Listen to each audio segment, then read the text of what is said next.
এটা তোমার জন্য এনেছি। পুতুলটা অনেক সুন্দর হয়েছে, তোমার পছন্দ হয়েছে মা?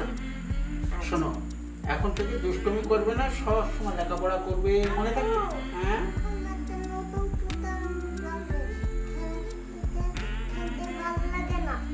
এটা খেলতে আর ভালো লাগে না, নতুন পুতুল এনে দেবো।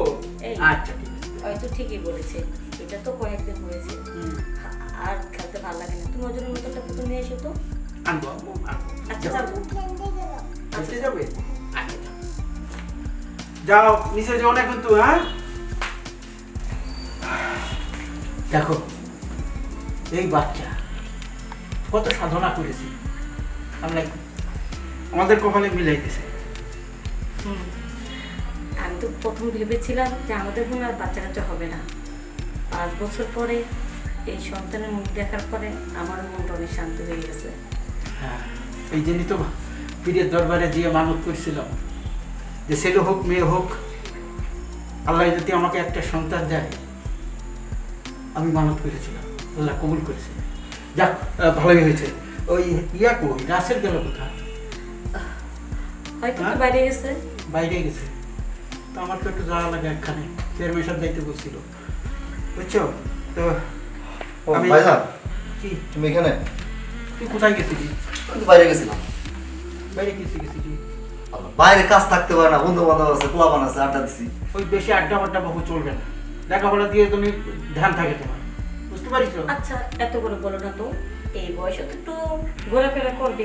বুঝাই বল, মাঝে মাঝে বুঝাই, এই কষ্ট ছিল না। ঠিক আছে বাবা, আমি কি বলেছি যে ঘোরাফেরা করা যাবে না, কিন্তু সব সময় না। ভাবি তোর ভাবি করতে গেছে টাকা দেবে, তোর ভাবির কাছে টাকা আছে ব্যাংক। আচ্ছা ঠিক আছে, ভাবি ব্যাংক না, আমি দিচ্ছি, আলমারি আছে। আরে থামো তো, তোমার আর যা লাগবে না, আমার কাছে আছে। এই এখানে আসো। তুমি টাকা পেলে কোথায়? কিছু কিছু তো রাখতে হয়, কখন ব্যাংকে আমি এমনি কইছি। আমার কাছে 1000 টাকা আছে, 500 তুমি 500 আমি রাখলাম। 500 টাকা দিয়ে দিলে, 500 টাকা দিয়ে কি করবে? ওই আমি ভাঙাই দিই। এই 500 টাকা কি করব? 500 টাকা রান্নার সময় কিছু হয়? তুমি বুঝো? আচ্ছা তুমি আসলে সবসময় এরকম করো কেন? এখন বড় হয়েছে, একটু তো পকেট খরচটা একটু বেশি লাগবে, তাই না? এভাবে লাই দিও না। আজকে 500 টাকা দিছো, কালকে 1000 টাকা দিয়ে পড়বে। হ্যাঁ, এতে ছেলে মিলে নষ্ট হয়ে যায়। দেখো, ওরে কিন্তু ও আমার ছোট ভাই না, আমার সন্তানের মতো। আমি ওকে ভালোবাসি না, কিন্তু এই সময়টা একটু নিয়ম মেনে দিও। ও নিয়ে তুমি চিন্তা করবা না, সবাইকে আমি সামনে নেব, আর কাউকে নষ্ট হতে দেবো না। কি করে না করে আমি সব খবর রাখি। আচ্ছা তুমি যাও তো, অফিসে দেরি হয়ে যাচ্ছে। আমি জানি। দেখো, মা বাবা মারা যাওয়ার পরে তুমি তো এই সংসারটা সামলাইছো, তোমার উপরে আমার অনেক আস্থা আছে, অনেক বিশ্বাস আছে যে তুমি তাদের সবসময় খেয়াল রাখবে, আর কোনো খারাপ রাস্তায় তুমি যেতে দিবে না। ভালো, আমি ধন্য, আমার ধন্য আমি এরকম একটা স্ত্রী পাবো। তোমার মতো স্বামী পেয়ে কিন্তু আমি অনেক ধন্য যে তুমি সবসময় আমার পাশে থাকো। আর ওদের খেয়াল রাখবো না, এখন যেহেতু শাশুড়ি আম্মা আব্বা বেঁচে নেই, এখন তো ওদের জন্য তো আমরাই সব কিছু, তাই না? আর আমি সংসারের বড় ভাবি, আমার তো সব কিছু দায়িত্ব আছে। আচ্ছা, ওই আমার বোনটা কোথায়? ওকে দেখছি না। ওই আচ্ছা আমি দেখতেছি, রুমে আছে নাকি কলেজে। ঠিক আছে, ওই সময় আমি যাই, আর ওই ও আসলে ওদিকে একটু খেয়াল নেই। ওর মুখের দিকে চাইলে আমার খুব কষ্ট হয়, কারণ মা বাবা মারা যাওয়ার পরে আমার মনে হয় ওর মুখের দিকে চাইলে আমার মা বাবার কথা মনে পড়ে।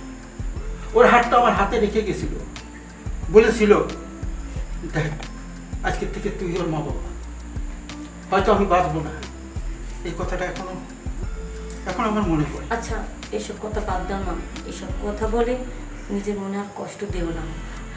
ওইসব কথা মনে পড়লে আমারও খারাপ লাগে। হ্যাঁ, আমি মনে করতে চাই না, ওরা তাতে হাসি খুশি থাকুক, আমি ওইটাই চাই। আর তোমার মতন ভাবি যে ঘরে আছে, সেখানে কখনো ওরা কষ্ট পাবে না, দুঃখ পাবে না, এটা আমার আশা করি। আচ্ছা ঠিক আছে, ওই আমি চলি। হ্যাঁ আচ্ছা শোনো, ওই আমার আসতে একটু লেট হইতে পারে, ওদের খাবার টাবার দিয়ে তোমরা খেয়ে দিয়ে, যদি আমি আগে আসি একসাথে খাবো, আর না হলে আমি ফোন দেবো যে আমি আসতে পারছি না, তোমরা খেয়ে নিও। হ্যাঁ সবাইকে খাইয়ে ঘুম পাড়িয়ে দেবো, সমস্যা নেই, কিন্তু তোমার ছাড়া কিন্তু আমি খাবো না। লক্ষ্মীটি রে, একদিন দুদিন খাইলে অসুবিধা হবে না, আমি কিছু মনে করবো। খেয়ে নিয়ে তো যাই। যাই সংসারের কাজগুলো সেরে নিই। আচ্ছা, আমার ননদটা ঘরে বসে কি করে? কলেজে যাওয়া তো সময় হয়ে গেছে, দেখি ও কি করতেছে।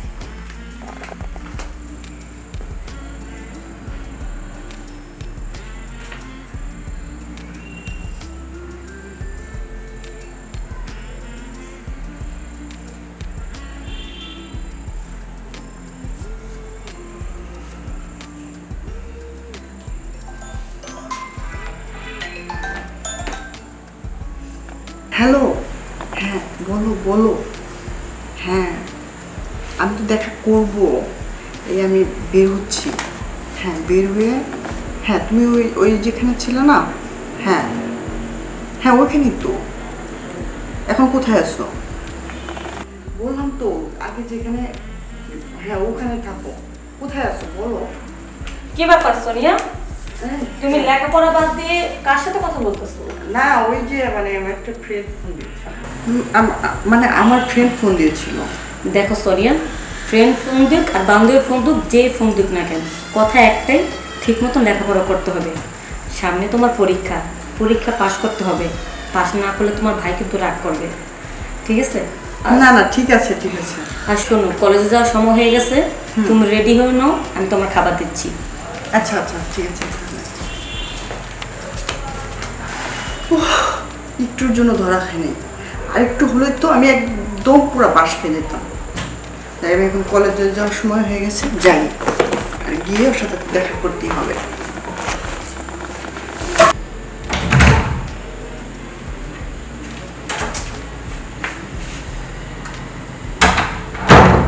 কি দেখলাম এটা? আমার ছোট বোন এরকমটা করতে পারে? এটা কোনো কথা? রাস্তাঘাটে এই ধরনের উচ্ছৃঙ্খল অবস্থা, ভাইয়ের কাছে বলবো না কি করবো? না বললেও তো সমস্যা, না বললেও তো ভাই বললো তুই তো আমার জানাইলি না। কিছু মাথায় ঢুকতেছে না, রুমে দেখি। লাবণী, বলো। খেয়েছো তোমরা? হ্যাঁ খেয়েছি। ওকে খাইয়েছো? ওই খেয়েছে। সোনিয়া কোথায়, রাসেল কোথায়? সোনিয়া তো রুমে শুয়ে পড়েছে। ওরা খাইছে? রাসেল তো হয়তো মনে হয় বাইরে। আচ্ছা একটা কাজ করো তুমি, ওই যাক ও আসলে পরে খাবে না, আমার খুব ক্ষুধা লেগেছে, আমাকে একটা খাবার। আচ্ছা দিচ্ছি। কি রে এই, এদিকে উঠ। কোথায় ছিলি? ছিলাম বাইরে, ছিলাম। ছিলাম বাইরে, ছিলাম বাইরে কি জন্য ছিলি? ভালো লাগতেছে না। কেন ভালো লাগতেছে? বললাম একটা কথা তোমার জানানো খুব জরুরি মনে করতেছিলাম, তাই কি কথা? কিভাবে বলি এটাই বুঝতেছি না। হ্যাঁ কি কথা বলবি তোমাকে? আচ্ছা বাইরের লোকের বিষয়টা আলাদা, যদি আমাদের ফ্যামিলির কেউ যদি এই ধরনের কিছু করে সেটা কিভাবে মাইনে নেয় আমি বুঝতে পারতেছি না ভাইজান। তোর কথা তো কিছুই বুঝতে পারছি না, আগে তো বলবি তারপর। হয়েছে এটা কি আমাকে বলতো? আসলে ভাইজান ওই যে ভাবির কাছে সকালে টাকা নিয়ে গেলাম না, হ্যাঁ নিছিস। আমি যাওয়ার সময় আমাদের সোনিয়ারা দেখলাম একটা ছেলের সাথে মানে রাস্তার মানে কথাবার্তা বলতেছে আর কি। আমার কাছে বিষয়টা খুব একটা ভালো মনে হলো না। তারপরে ভাবলাম যে তোমার কাছে জানাবো, জানাবো কি জানাবো না, মানে দ্বিধাদ্বন্দ্বের ভিতর ছিলাম, ওই জন্য মনটা বেশি একটা ভালো না। অ্যাকশন। এই জন্য মনটা ভালো না ভাইয়া। এই শোনো, ওই মনে ঠিকই বলেছে, ইদারিং সোনিয়ার চালচলনটা আমার কাছে ভালো লাগেনি।